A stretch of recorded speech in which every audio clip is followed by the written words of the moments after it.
Hey friends, glad you could be with me here. Well, harvest is over. We're here in southeast Pennsylvania in our breeding hop yard. We're at the end of October. You can see the wind, the leaves falling. Fall is in the air, and we have a couple plants that are in pots, and that's what we're going to talk about today. Max Raphael here from Hops World. Tip number 39, hops in pots. How do we winterize them? Let's do it.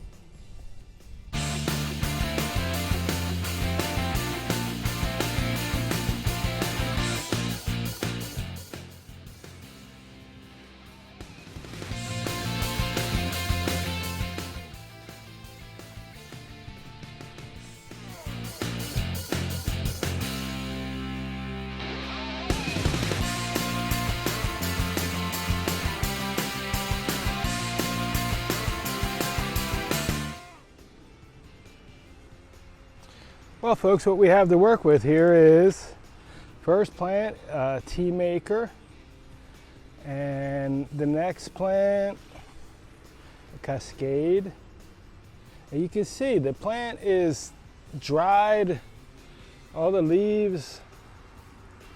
This one here too, totally dry, all the part up high, and it's actually sprouted again because it hasn't been that cold. But these sprouts are going to die off shortly. We're almost in November. And here, typically, by the end of November, it's really good possibility we get snow. And then we have these two little guys. These we got from the USDA this year, late, about June or July, and started new clean plants. It's a centennial and a tea maker. So if I leave these out here, especially these little ones, they're not going to make it. It snows here sometimes 8 to 10 inches. It gets down to 0 degrees a couple times a year. More importantly, the temperature will freeze these pots and these roots all the way through. So this is what we're going to work with, and we'll show you a couple options how you can winterize your hops plants in pots. Let's do it. Okay folks, the first way to protect your hops in pots is the simplest way.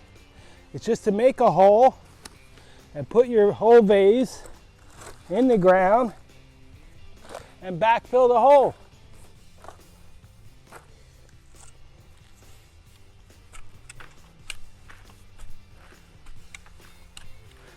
You have to pile the dirt up above the level of the dirt inside the pot.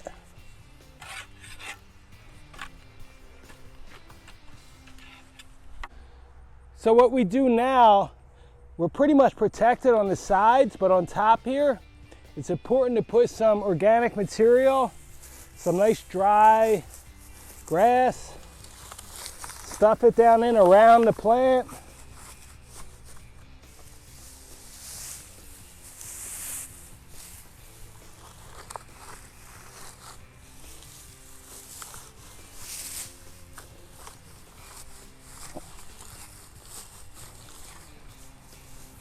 And fill this vase with this dry grass. When this plant completely dries out from the cold, I'll cut it all the way down to the ground. Okay, so the second way we're going to protect our plants for winter is we're going to actually transplant them into a bigger pot. I'm going to show you how we do that. Okay, we take the plant out gently. We try to keep the root ball all in one piece, just like that. As you can see, there's a bed of perlite, and all the roots are holding this thing right together. These roots are right along the outside of the vase and would definitely freeze. So it's real important to not let that happen. So a vase like this is okay for a hops plant to start. These were started July, August, September, 4 months ago, and they've been cut back 4 or 5 times actually, so they wouldn't tangle with each other.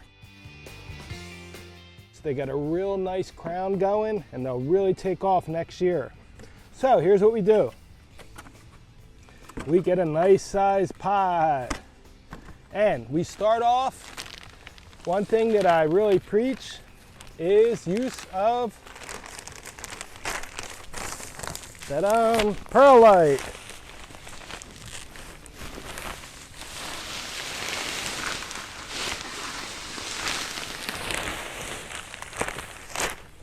So I really like to use,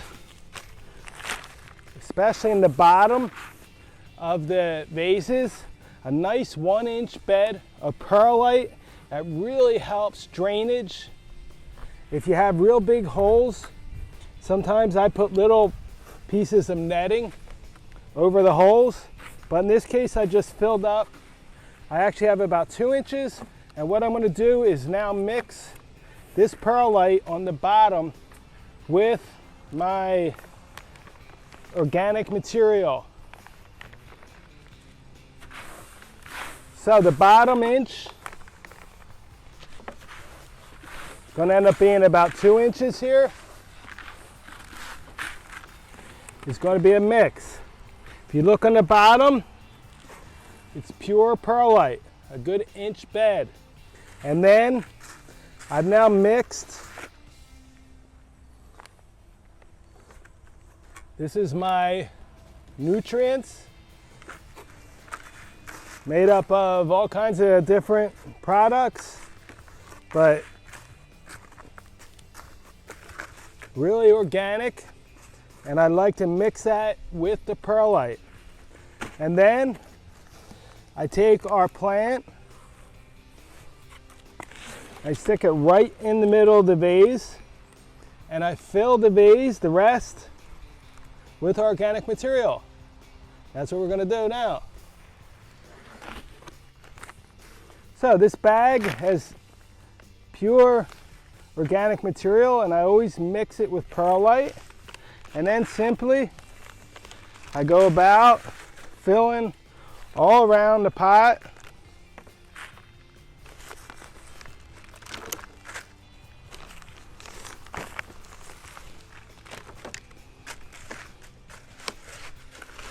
Compact it.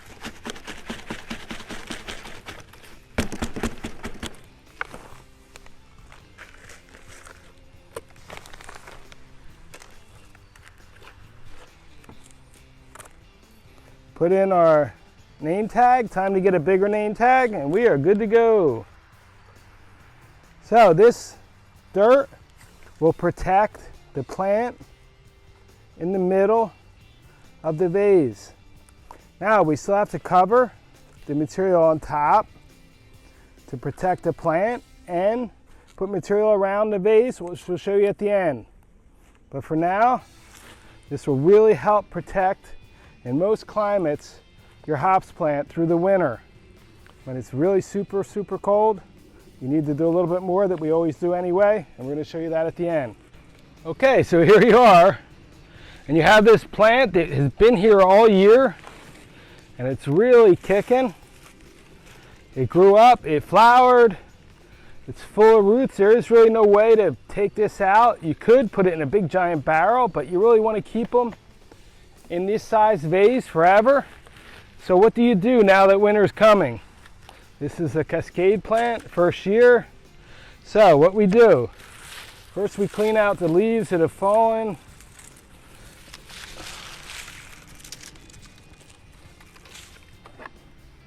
We trim the dead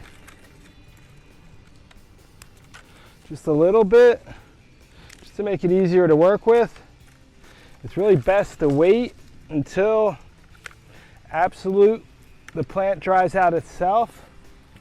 So we're going to leave the rest, maybe just a couple of these real dead ones. Okay, so here we are with our plant. What we're going to do is take it out of the vase and trim the crown. So in order to get the plant out of the pot, we roll the plant around and push on the sides to loosen the plant from the sides of the pot, and we gently nudge the plant out on its side. Now, as you can see, in the past, sometimes I used these white stones in the bottom of the vase or the pot to help with drainage. It does the same thing as perlite. Now look at this root ball and them roots coming out the bottom of the root ball. What a beauty. You can tell the plant is full of roots because the dirt all stays together. So what we do is we simply cut about 2 inches off the sides of the root ball all the way around with a real sharp knife. We cut the dirt and we cut the roots. Don't worry about harming the plant. The plant's going to have lots of time to grow. Remember, your hops plant only has to be pretty 1 day a year, and that's harvest day. So we continue to cut the root ball, and we really make it about half of its original size, as you can see here. Now, if this root ball was deeper or thicker, I would even trim the roots on the bottom so they don't touch the bottom of the pot. But in this case, we don't need to. We do trim the extra roots, thick ones that are sticking out of the root ball, with some scissors. And then we make a nice root ball that's going to leave us 2 or 3 inches around the outside of the pot till the roots. This is really going to help from the cold touching the roots and freezing. So what we're going to do now is we're going to get the same vase that we started with. Now, we could actually use the same old soil, but it doesn't have any nutrients left in it. The soil that we're using is really compost, and it's really going to help this plant not only keep warm, but it's going to help it to grow in the spring. So we do as usual. We put a 1-inch bed of perlite in the bottom of the vase, and we mix perlite in with our compost to add air and drainage. So we get that 1-inch bed in the bottom of the pot.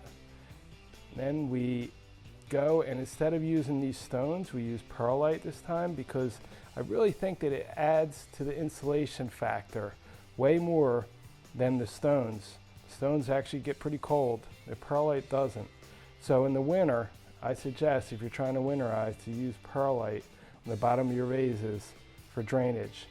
And now we mix the perlite with our mulch, and we add a 1-inch bed of mulch on top of the 1-inch bed of perlite. And once we got that, we take our plant, we place it right in the middle of the pot so that there's going to be space between the existing roots and the edge of the pot. So now basically we repeat the steps that we did when we transplanted the plant. We backfill with our mulch till the top of the crown of the plant. And then we're going to show you what we do next to help protect the plants even further. Okay, so here we are. Okay, we transplanted one, we cut back the other, our tea maker and our cascade, and now we're going to protect them even more for the winter. And what we do, I put them up against this little small fence that has this tall grass. You want them in the sun, not in the shade, where they stay as warm as possible. If you're in the northern hemisphere, you want a south-facing wall or spot, and in the southern hemisphere, somewhere facing north. And then I take this dry grass from the yard,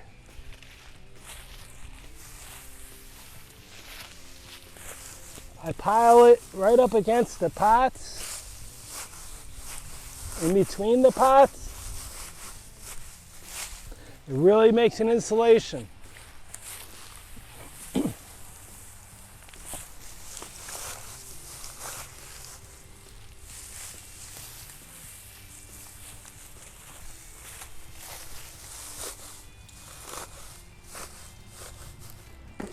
So you want to fill this dry grass out, and if you have more pots in between, it's real important to stuff the grass down right alongside in between each pot and fill this out about a foot or so, at least, around the pots.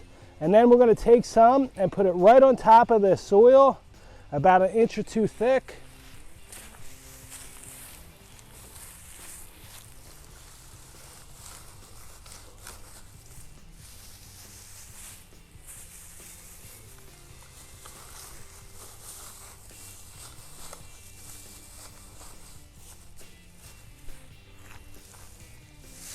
The same thing with this one. For now, I'm going to pull the plant up, let it get some more sunlight, and I'll let it grow until it actually dries out by itself. If it grows real tall, we'll actually cut it back. We'll cut this one back after it dries out. So, we're going to gather up a lot more grass and pile it right around the front, stuff it all in around the back, and we'll be good to go for the winter. These plants will be nice in the spring. Well, folks, there you have it. Hops in pots, how to winterize. But a couple more tips.